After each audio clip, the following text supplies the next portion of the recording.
Right, and TentAttack is building that synergy despite I know a lot of them haven't played together. We do have 2 veterans of the ITB championships. We have Muty on Mango mode, and we have MFH, My Final Heaven, on TentAttack. And this time, this will be for all the marbles now. Yeah, and we have a third member right here helping commentate the match, giving us some great insight. Yes, it was press D for Dab, right? Yeah. And then I know EJ, I think he's moved back. Yeah, he's in New York now. He's moved back home, so he's no longer around the Bay. But, you know, anyone who moves out here, feel free to come by, hit us up on Discord. We'll welcome you into our server. It's a bit quiet, but we definitely like to organize events like this. And right now we're starting off on Clam Blitz on Walleye once again. And, wow, great pick from Mango. Wow, able to barely survive that flick. Gets another pick on Muna. That's a full white. Yeah. So it looks like Tails is going to push in with the football, but it's just going to get some points on the board. There's no real good opportunity for Mango mode to really make a push in. You see Muty just get taken out instantly.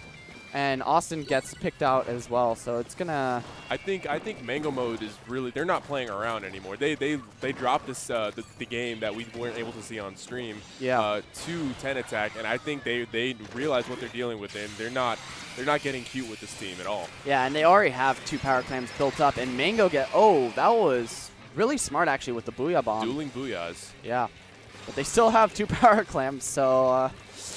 I don't know what TentAttack's going to be able to do, because that's the other thing. Not only does Mango mode have 2 power clams, but that also means there's a lot less clams on the map for TentAttack to be able to pick up. Right. And they don't start spawning as much. Wow, Austin, fantastic awareness, seeing the ball. Ooh.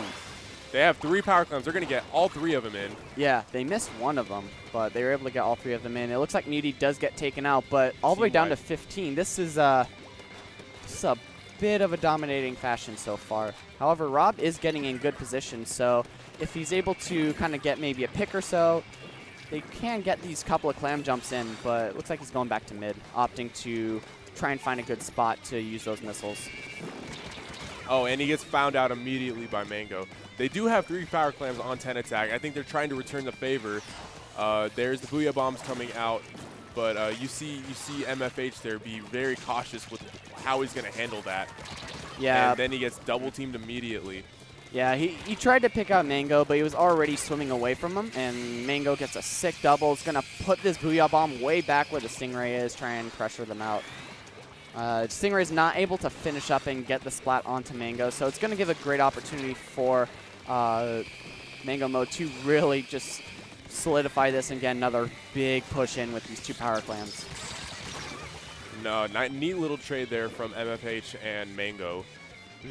Seems like they will get another push, and they completely destroyed their penalty, and they might end the game right now. Oh, they're 1 clam short. The 1 clam, and you see Tails way in the back over in the corner, so he's probably not going to get in and get this. So it's going to be stuck at 3 points. So no knockout, but we've definitely seen some Clam Blitz matches where you get that close, but no cigar, and the other team ends up taking it from you in the very end.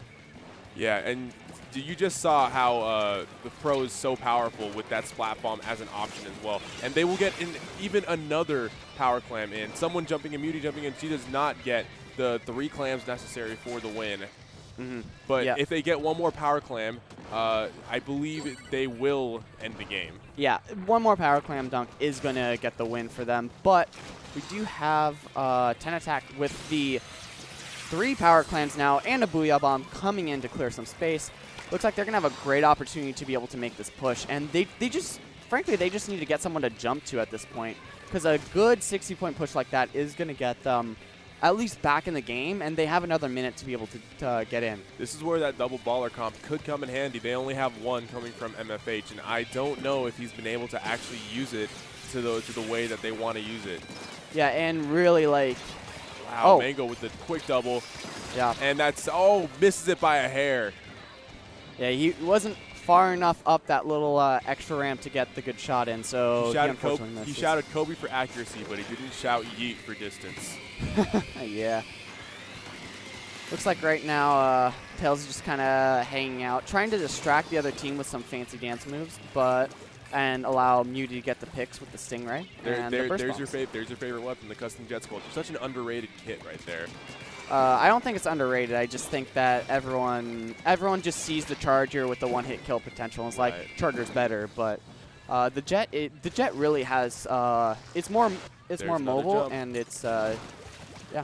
Oh, this is gonna be the end of the game. Oh, and they get an extra 23 points in for good measure. Yeah. Yeah. So another good match for Mango Mode. They're gonna take this first one. So 1-0 in favor of Mango Mode. Wow, Mango living up the name with the 18 frags. Yeah, give me one moment. Sure. I'll be right back. We have a few technical difficulties. All right. I'll do a preview.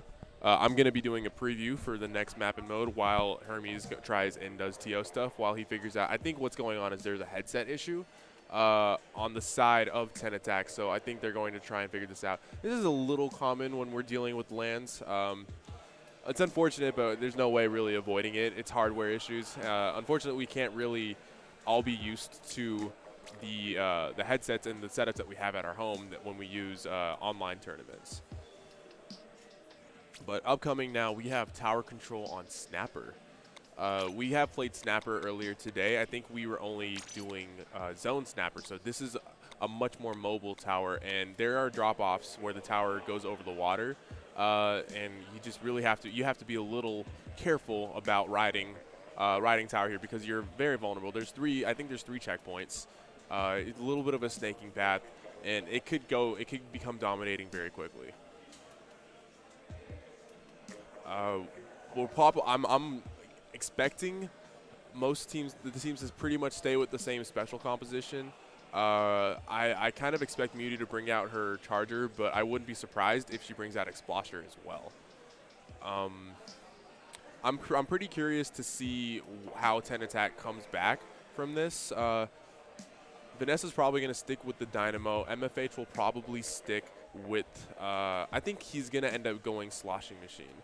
Sloshing Machine being one of the better tower control deniers and tower control slayer weapons. But I might be surprised, and we might see another hotly contested match. We might also see Mango just take all the momentum. Oh no, the sign's gone down. I have to fix that.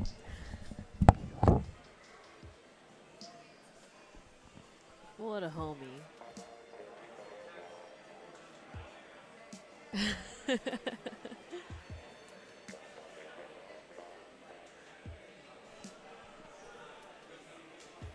Good enough, good enough.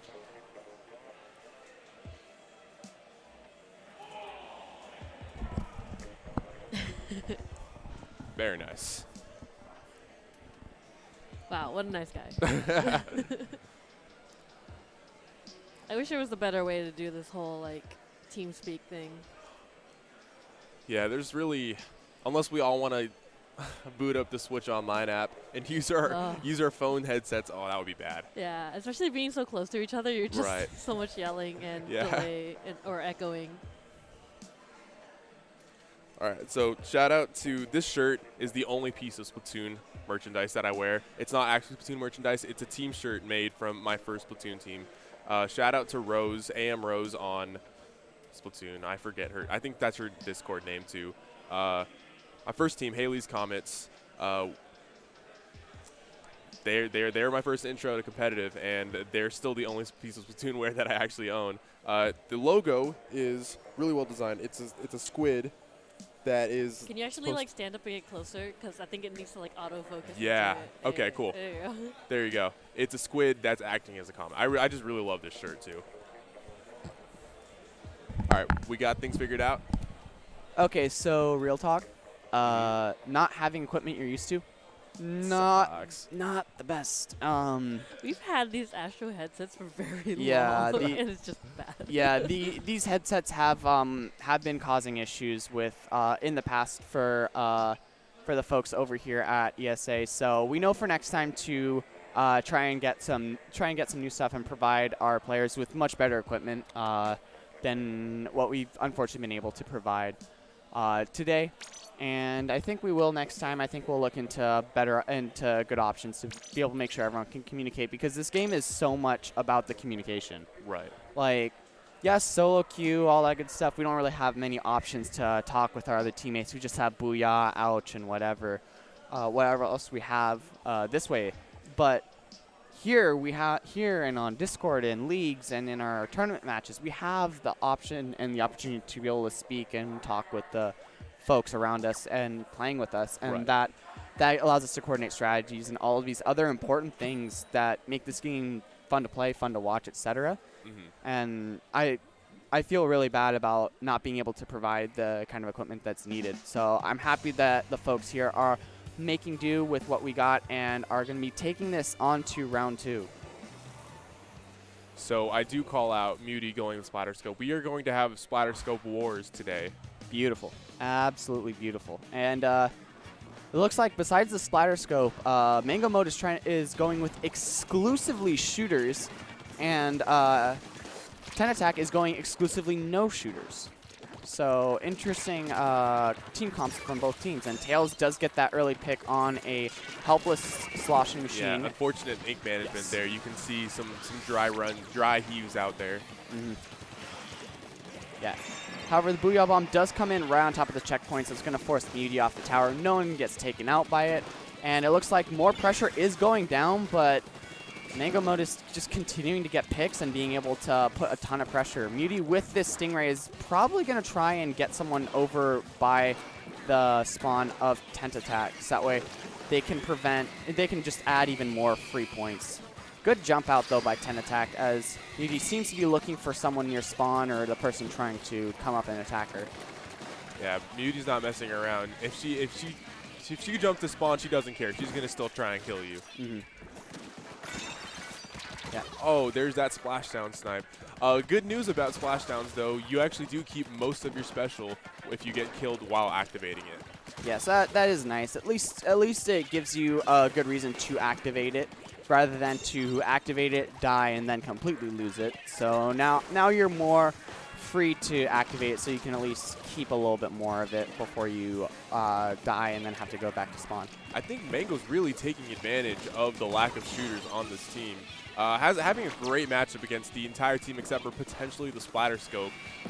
Being able to pick off that Dynamo at a safe range, being able to pick off the Kensa Brush.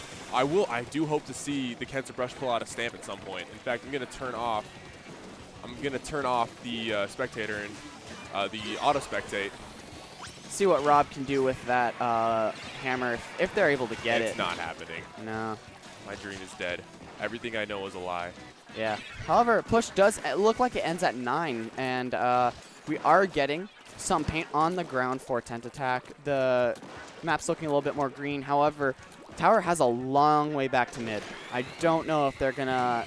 I mean, this gives ample opportunity for Mango Mode to be able to take back the tower and continue the push, but they have their ends up down already, so it's a good start for TentAttack. Yeah. This game is so much important. It's so important when it comes to special management. There's that stamp. Oh, and I was too slow. Rest in peace, the hammer. Rest in peace, the hammer. Yeah. Shout out to Arashi, best stamp user in North America. I would have to put a few other names in that hat, but I will choose to remain impartial. I'd say most well-known stamp user in North America. Yes. He has a Twitter account modeled or inspired by the hammer usage in the I think it was the Inkling, the NA Open. Yeah. Where he was making it really useful. Yeah, he just went in and kind of took people by surprise with his mastery of the hammer, being able to, I mean, the way I see it, and he uses it like anyone uses a Kraken in Splatoon 1. Right. Yes, you don't have the invincibility, but he's just going aggro in their base through flanks and being able to just take people out by complete surprise. Right, and he doesn't really care about the lack of invulnerability. He's saying, I'm not scared of you. You're scared of me because of how quick and how fast you can really deliver damage with that. Exactly. Ooh. And Tails gets the trade. Unfortunately, by trying to duck and move around, he wasn't able to get enough shots before the Dynamo Swing fully came down. Mango is over here on this right side, putting down some pressure.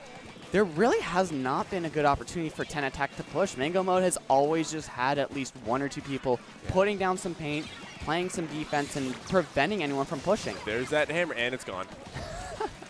That was just poor timing with the hammer, because there were 2 people right there that could very easily prevent it from getting the momentum it needs to be able to succeed. You can tell though, Mango most of Mango Mode really respects how much pressure that Muna, the Charger, is giving them. While Muna has not been as adept as Mango Mode when it comes to using their special, they're really good at getting picks. So Mango's in particular is really trying to put pressure on her. Yeah, but good pressure, but not pressure that will get him picked. And as we're heading down towards the end of the game, Mango Mode's just on the tower chilling. It's just Muna up with the Charger. I really think that this is GG right here. Yeah, this is 2-0. This is going to be a best of 7, so we have at least 2 more games to go in this grand finals. For sure, and we will be seeing all modes. So we just saw tower control, so I believe we're coming up on Splat Zones on Starfish main stage. And then the last guaranteed map we will have is Rainmaker on Anchovy Games. So, Splat Zones on Starfish. Wow, Mango with the 26 and 3. Oh, man. Mango Mode, that is definitely right. No chill. Mango is in Mango Super Saiyan mode right now. There you go. Super Saiyan God, Super Saiyan. Yes. But yeah, Starfish main stage zones. So now we have possibly my least favorite map. And I've said this about like 7 maps, but I'm serious about this map this time. I hate this map. But a lot of people like it. I don't know why, but zones, I'd say it's pretty even for Starfish. Well, yeah, and zones is usually zones is a little bit more balanced, and it's not going to be. It is more snowbally than the other modes, but it doesn't feel more snowbally because you know that you can always get back in it. And I don't know, it feels a bit better. As we kind of see the 2 teams, they're kind of still strategizing, trying to figure out how they want to finish out these last few games. This is going to be the first zones of this grand finals, right? And the only other zones would come in event of a game 7. And we have seen both sets now. TentAttack is dropping both of their zone sets, so yes, we'll have to see how they bounce back from this. Yeah, and as far as we know, also they didn't win a zones match as well. The match that they won against Mango Mode was Rainmaker, and hey, look at that. That's what's coming up next. Right. So I think we might be able to get a game 5 if they're able to capitalize on that that mode that they were able to win the first time. Right. Yeah, it looks like we're just waiting on, who is that? Who do I have to yell at? I can't see anything. Yeah, we have 1 more person in the lobby waiting to get ready. But once they're good to go, once we're all ready to go just like that. Nice. Here we go. We got some zones action for you. Game 3. There we go.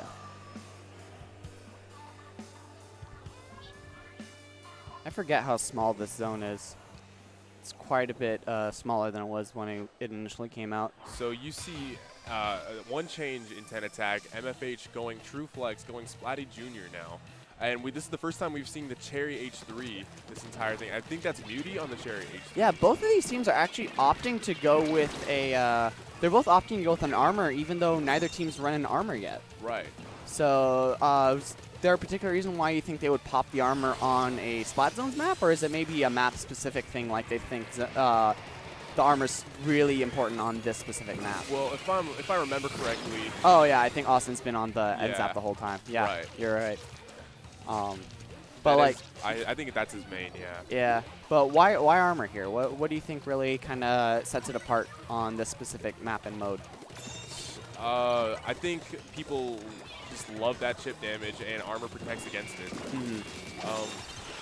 For one, I think it really protects on bomb spam. One.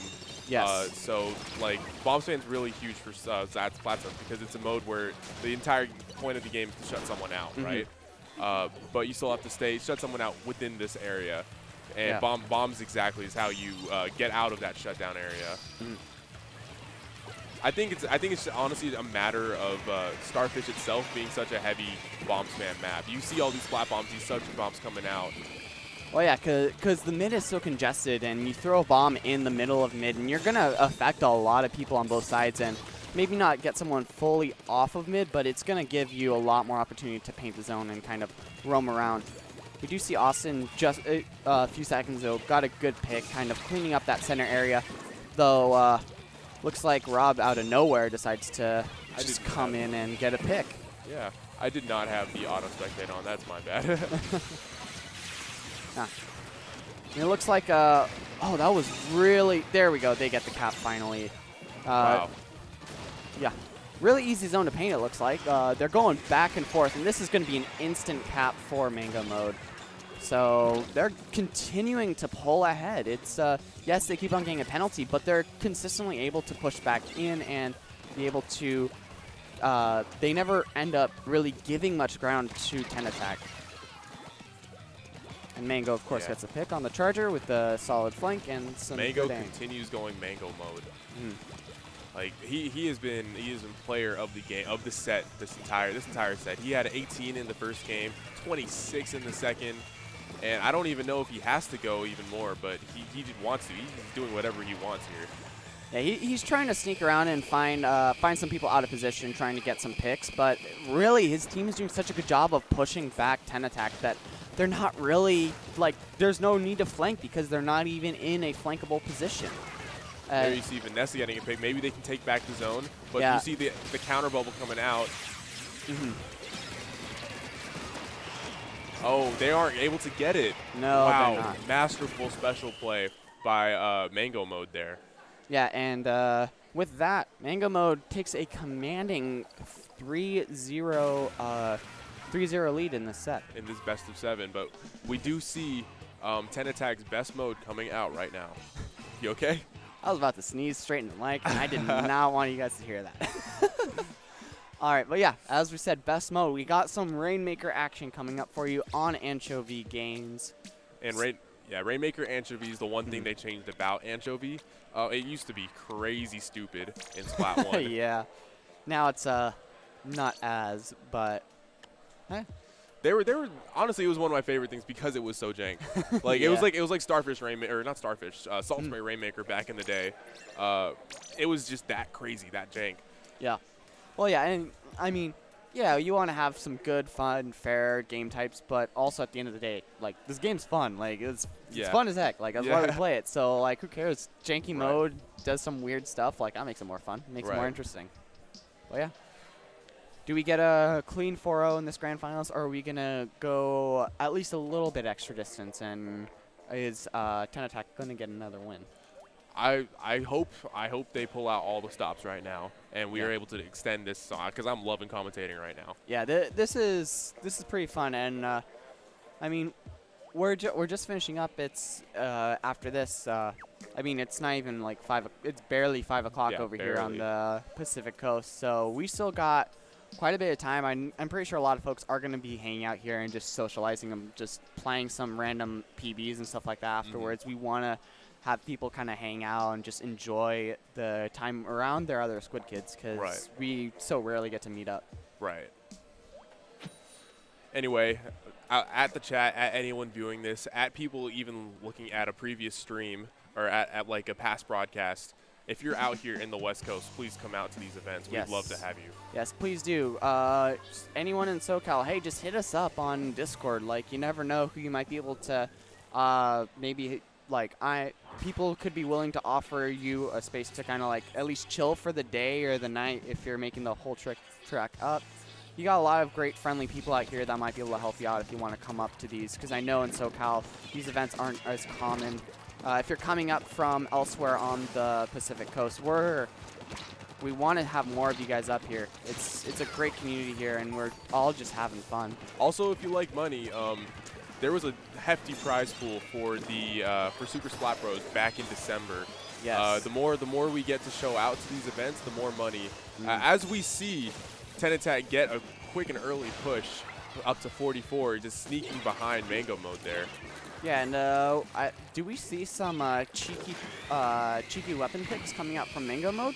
I think we see the Sploosh 7, the only weapon that salutes you in the name. It's the Sploosh-O-Matic 07. Yeah. But yeah, I don't know about cheeky weapon picks. Okay, we are seeing new weapon picks. We see is that the On-Parry or the Kensa dualies? So we have the Kensa, the Sploosh 7, the Vanilla Splat Roller, picked from Muty of all people. And lastly, backline, yeah. Yeah, and lastly, we do have the TentAttack coming out from Mango, one of the weapons he was most known for, all the way back in Splatoon 1. Wow, and the instant Inkjet direct pick too. That was sick. Mango saw Death stare him in the face, and he stared right back. Yeah, he stared right back and just said, "No, I'm taking you this time." So, oh yes, we finally get the stamp coming out. And is there anything coming out of it? Where's the yeet at? Yeet. Oh, it gets nothing out of it. Gets blocked by the grates. Yeah, and Mango is, whew. Mango ended up getting splattered right behind this pillow, so not really a good position for Mango Mode to be able to get the Rainmaker back. And as I say that, TentAttack drops it into mid and is going to start to push their own.